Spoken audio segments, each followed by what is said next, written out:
سلام و درود به تمام کسایی که این ویدیوها رو میبینن. امیدوارم که وقت عزیز شما رو نگیریم. من مسعود هستم. میخوام یه سری ویدیوهای آموزشی بذارم برای آشپزی و به این صورت که هر کسی در خونه یاد بگیره که چطوری از مواد مختلف غذاهای مختلف یا چیزهای مختلف درست کنه و بدونه که برای هر غذایی که درست میکنه چقدر ادویه و از اینجور چیزها استفاده کنه. دوستان زیادی این ویدیوهای خوب و قشنگی درست کردم بابت غذا، ولی تا اونجایی که من دیدم هر دو یک غذا رو نشون میدن که مثلا این غذا برای 2 نفره، برای 3 نفره، انقدر نمک میریزیم، انقدر فلفل میریزیم، از اینجور غذایا. ما سعی میکنیم که از پایه شروع کنیم. من چند سالی که آشپزی کردم و مسئول آشپزخونه بودم، حالا یه سری تجربه هایی دارم که اون رو با شما در میون خواهم گذاشت. وقت شما رو با توضیحات زیاد نمیگیرم. شروع میکنیم از غذاهای ساده یا دسر ساده یا از این جور چیزا که خیلی مواد مختلفی نخواد، ولی یواش یواش یواش پیش میریم تا حالا به مواد مختلف، به غذاهای مختلف برسیم که چقدر مواد میخواین، چون غذاهای بزرگتر با مواد بیشتر و با کارهای بیشتر. ضمن اینکه بعداً اونا رو توضیح میدیم، بعد یواش یواش توضیح میدیم که شما چجوری یخچالتون رو کنترل کنید، چطوری آشپزخونه رو در اختیار داشته باشین که همیشه آشپزخونه‌تون تمیز باشه و این خیلی مهمه که آشپزخونه یه نفر تمیز باشه و زمانی که داره غذا درست میکنه هم آشپزخونه زیاد به هم ریخته نباشه، چون اگر کسی بین کار وارد میشه و ببینه آشپزخونه خیلی کثیفه یا به هم ریخته است، زیاد از اون خوردن اون غذا لذت نخواهد برد. با اجازه شما میریم شروع میکنیم. خیلی خوب دوستان، ما حالا شروع میکنیم اون پنکیکی که گفتیم درست کنیم. سعی کنید وقتی آشپزی میکنید موادتون در دسترستون باشه یا یه جا باشه، زیاد شلوغ نکنید، زیاد نخواین برین تو این کمد اینو درارین، تو اون کمد اونو درارین، چیز کنید. یه جا باشه تا اون حدی که حالا به هر حال میشه.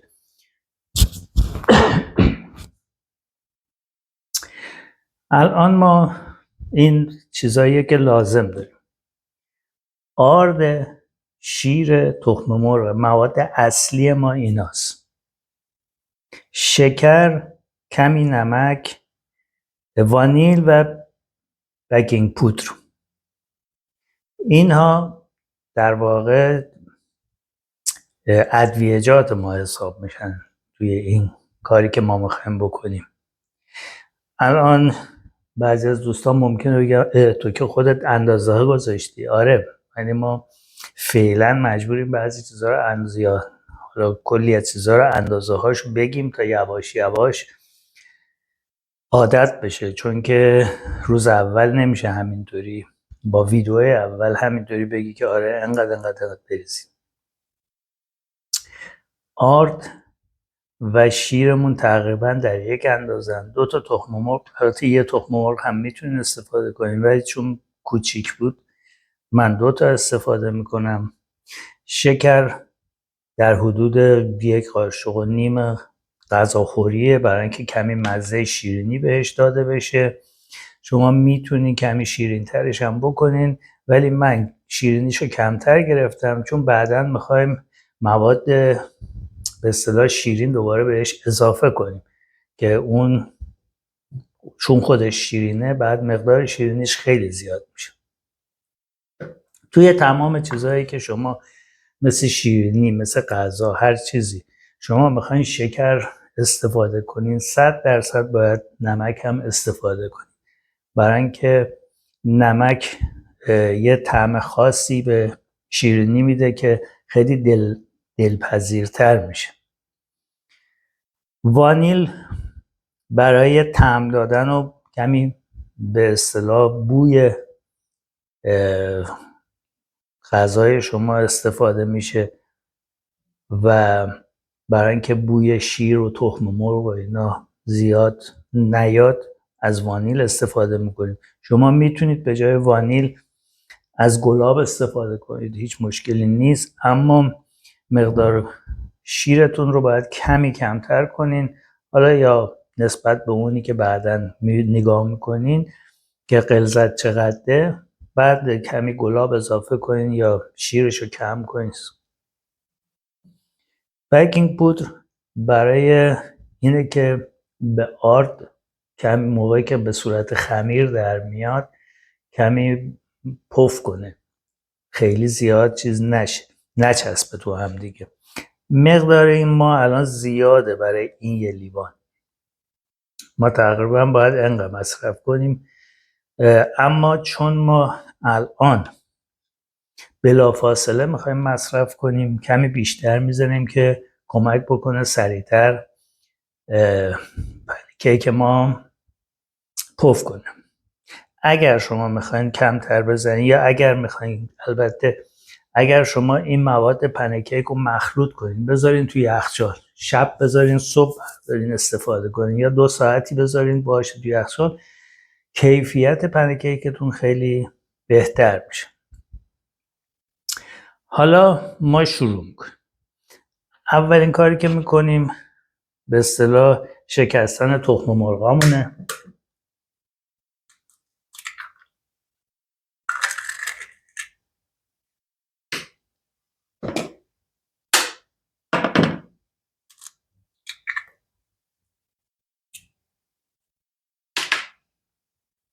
یه دستمال همیشه دم دستتون باشه، هم دستتون رو بتونین تمیز کنین، هم تو محل کارتون اگه کثیفی ایجاد شد بتونین بلافاصله تمیزش کنین.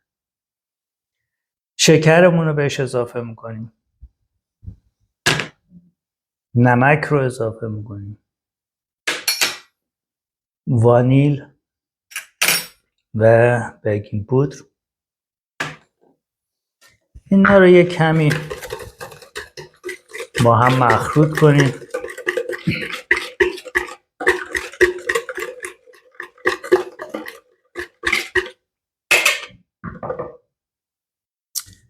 بعد شیرمون رو اضافه میکنیم. بعد از اینکه شیرمون اضافه کردیم یه توری برمیداریم و آردمون رو از این توری میگذرونیم که خیلی به هم نچسبن و کمی به قولی معروف الکش میکنیم. تمامش رد میشه از الک، ولی در عوض دیگه به اون صورت چسبیده به هم نیست، میبینیم به صورت از هم جدا شده میشه تقریبا و موقعی که هم میزنیم خیلی راحت جذب شیر میشه و اون قلمبه ها رو زود باز میشه از هم دیگه. اینا رو با هم میزنیم، مخلوط میکنیم.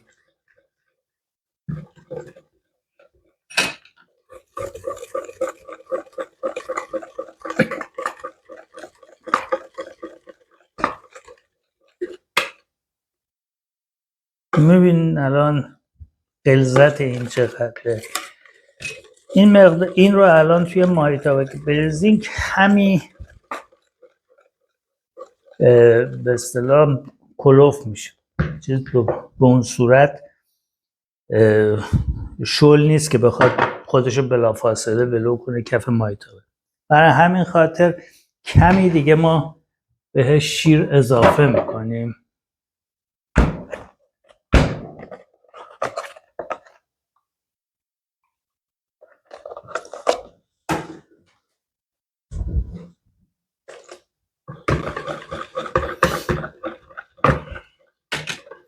خب این مواد رو برمی‌داریم میذاریم کنار که جلو دست ما رو زیاد نگیره.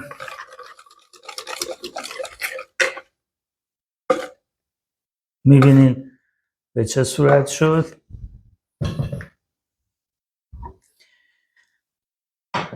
مایتابمون رو میذاریم و دستگاهمون رو روشن میکنیم. بهتره که از حرارت متوسط استفاده کنین، خیلی داغش نکنین. البته من اولش کمی حرارت رو میبرم بالا که ظرفمون گرم بشه، بعد حرارت رو میارم پایین. شما هم همین کار رو بکنید که وقتتون زیاد گرفته نشه. کره برای کف مایتابه که بتونین چیزتون کیکتون رو درست کنین، روغن مایع هم میتونین استفاده کنین، اما کره هم خوشمزه تر میکنه هم بهتر. من به این صورت میمالم کف مایتابه که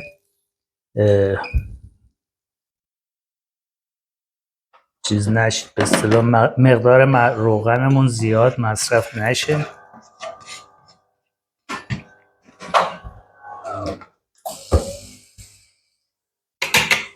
حالا ببخشین صدای زیاد مال دستگاه قهوه بود که خاموش شد. یه ملاقه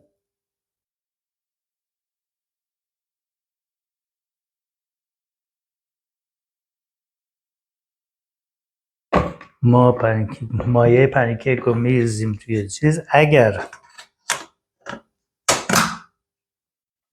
کمی بچرخونیم که بهتر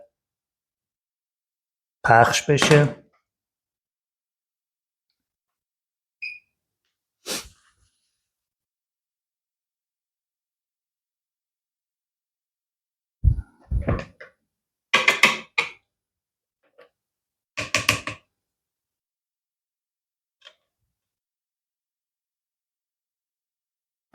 یه بشقابم با اجازه شما من میذارم اینجا که پنکیک آماده شد،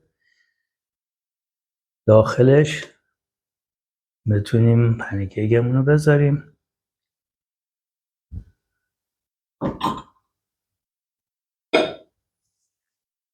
خب الان پنکیک ما تقریبا آماده است. ببینید رنگ اینو ببینید، نمیدونم توی فیلم خوب دیده بشه یا نه، سفید کرم ماننده ولی اینجا زرد میشه. بعد از اینکه تقریبا تمام سطحش زرد شد،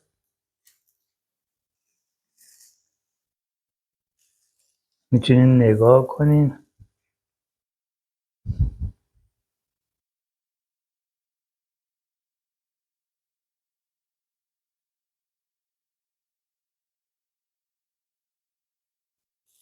بله،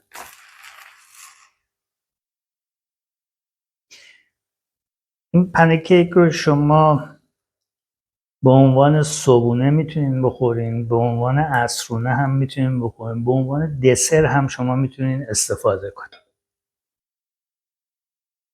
یعنی کاربردش زیاده.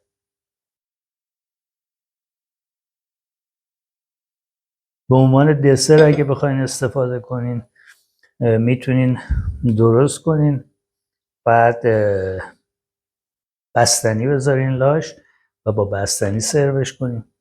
به عنوان صبحانه و عصرونه اگه خواستین بخورین میتونین همینطوری بخورینش. وقتی شیرینه به هر حال شما میتونید ببینید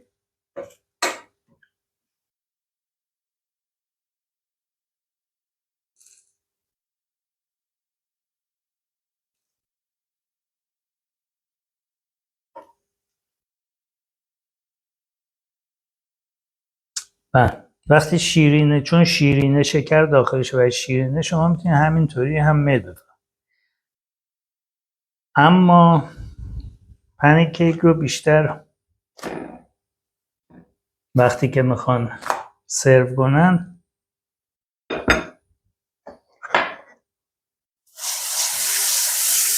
با شکلاته سرو میکنن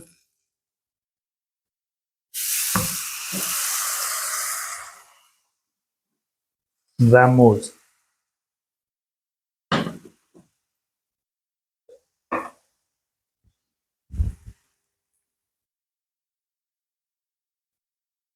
من الان ظرفمون دیگه خیلی گرم شده، کمی کمش میکنم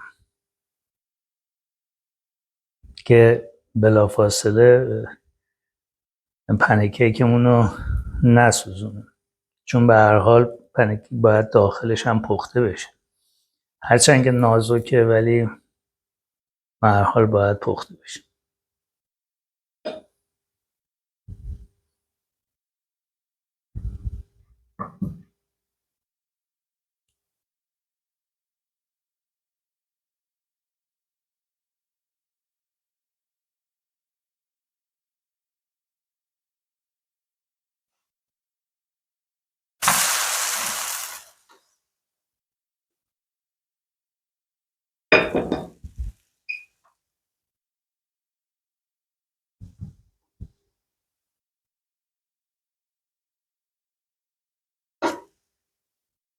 نگران این نباشین که وقتی پنکیکتون رو برمیگردونین لبه هاش اینطوری برمیگرده بالا، چون موقعی که این وسط پنکیک گرم داغ میشه و حالا بگیم سرخ میشه، دوباره لبه های پنکیک برمیگرده به طرف پایین، ولی اولش برمیگرده به طرف بالا و نگران اون نباش. ببینید الان خودش برگشت پایین.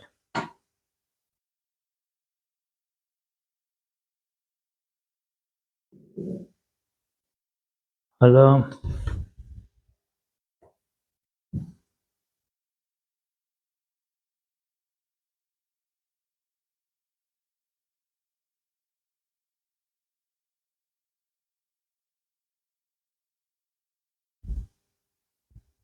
من 2 تا 3 تا درست میکنم، بقیه‌اش رو دیگه دارم، چون فرآیند کارش دیگه همونه، فقط بریزیم توی مایتابه و درست بشه، چیز دیگه ای نداره. تا حالا بقیه‌اش و بقیه کارهاش هم با هم ببینیم.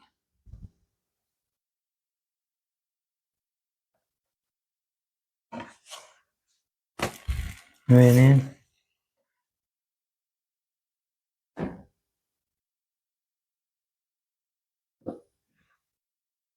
من یه دونه دیگه درست میکنم که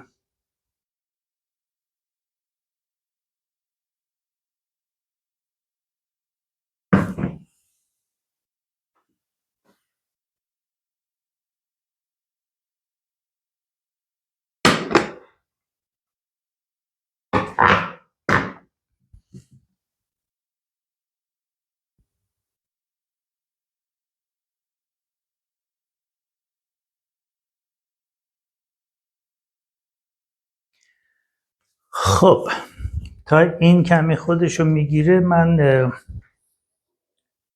بقیه چیز رو آماده کنم. من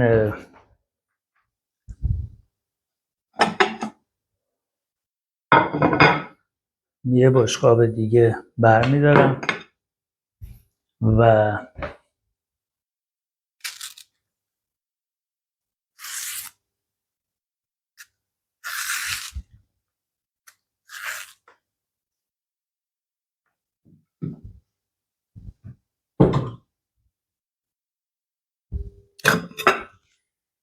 این آماده شد.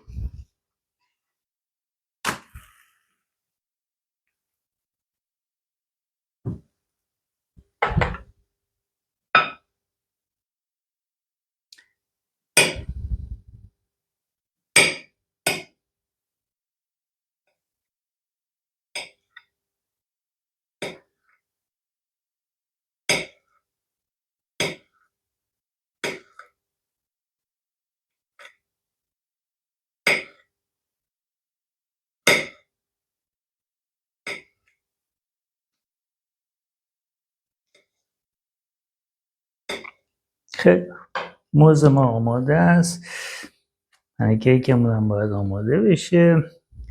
بقیه‌اشو ما درست نمی کنیم، فقط ادامه کار که با چی میتونیم ما سروش کنیم. ببین بهترین چیزی که با پنکیک به اصطلاح میخورن موز، کمی شیرینه میوه‌ای که باهاش میخورم بیشتر موز، اما همه جور میوه‌ای شما میتونین استفاده کنید، هیچ فرقی نمیکنه. هر میوه‌ای که خودتون دوست دارید، چه شیرین باشه چه ترش باشه، هیچ فرقی نمیکنه. چیزی که خودتون دوست دارین شما میتونین با این مصرف کنید، ولی به صورت متداول اینجا به هر حال تو خیابون هم که میخوان بفروشن با موز و شکلاده چیز سرو میکنن.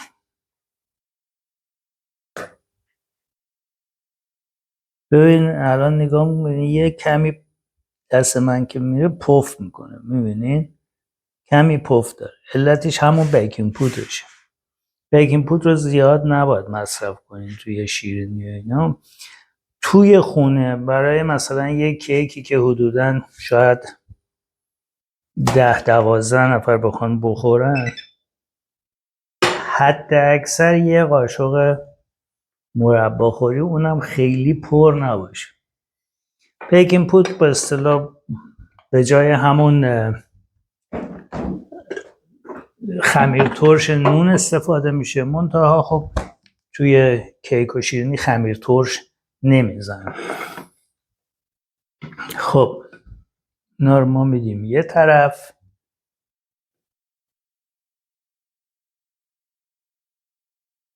ببینید این الان یه دست قهوه‌ایه. حالا این به این صورته. موقعی که میخواین اینو بپیچینش یا لقمش کنین، بهتره که از طرفی که خوش رنگ تره دیده بشه.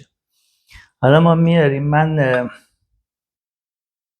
این رو میارم، شکلاده رو میارم، من سعی میکنم زیاد شیشه یا ظروف موادی که استفاده میکنم رو زیاد نشون ندم که حالت تبلیغی نشه، هرچند که من الان تازه شروع کردم، ولی به هر حال نمیخوام که حالت تبلیغاتی باشه.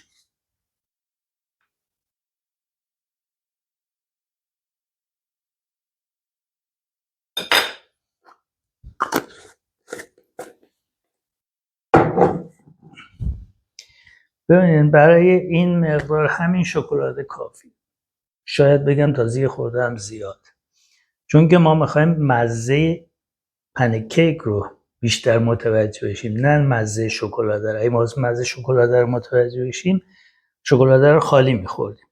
این در مورد تمام حتی ادویه‌جات هم صادقه. شما موقعی که ادویه به غذا میزنین باید طعم غذا، طعم اصلی مشخص باشه همیشه.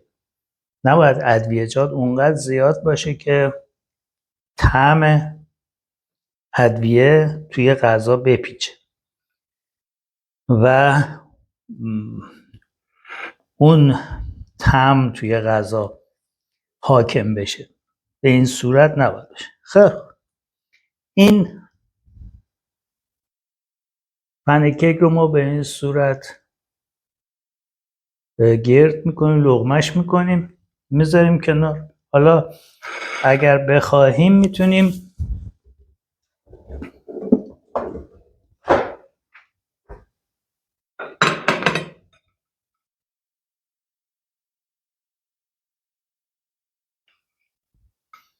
این رو اگه بخوایم سرو کنیم،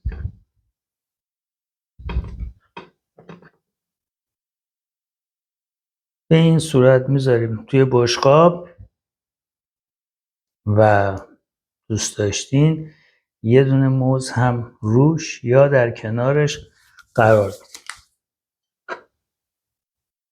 این پنکیک میشه که شما نوش جان میکنین و لذت میبرین. حالا تا ویدیوهای بعدی که غذاهای دیگه و غذاهای خوشمزه دیگه که یواش یواش شما خودتون هم در ساختش شرکت داشته باشین تو خونه، برمیگردیم و با هم کار میکنیم. ممنون از زحمات شما، متشکر، مرسی از اینکه اینو میبینین، از اینکه لایک میکنین، از اینکه سابسکرایب کنید. خیلی ممنون خواهم شد. با اجازه شما، خداحافظ.